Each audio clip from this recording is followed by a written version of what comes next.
যুদ্ধে যদি আমরা হেরে যাই, কোরআন হেরে যাবে। কাজে কোরআনকে বিজয় করার জন্য, ইসলামকে বিজয় করার জন্য আমার জীবনের সর্বশক্তি দিয়ে মাঠে ময়দানে এই বাংলাদেশ জামাত ইসলামের পক্ষ থেকে এই দাওয়াত মানুষের কাছে পৌঁছে দেব।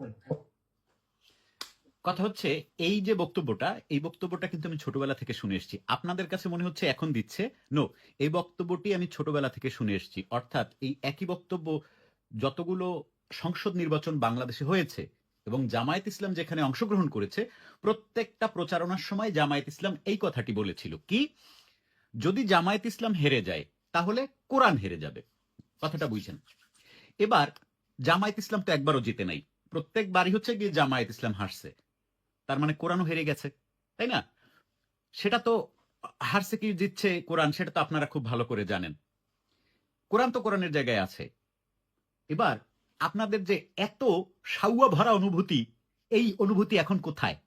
আপনাদের যে পুটকি ভরা অনুভূতি, যে অনুভূতি আপনাদের একটু কোরআন সম্পর্কে কথা বললে আপনারা দুনিয়া জ্বালায় দেন, মানুষ পোড়ায় মাইরে ফেলেন, মনে নাই ওই যে একটা লোক জুয়েল, তাকে পোড়ায় মারছিলেন প্রকাশ্যে?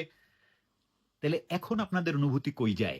আপনারা কি একবার জিজ্ঞেস করছেন জামাতকে যে এই যে তোমরা তো জিতলা না একবারও, কুত্তার মতো হাল্লা, গো হারা হাল্লা, তাহলে তো কোরআন হাইরে গেছে।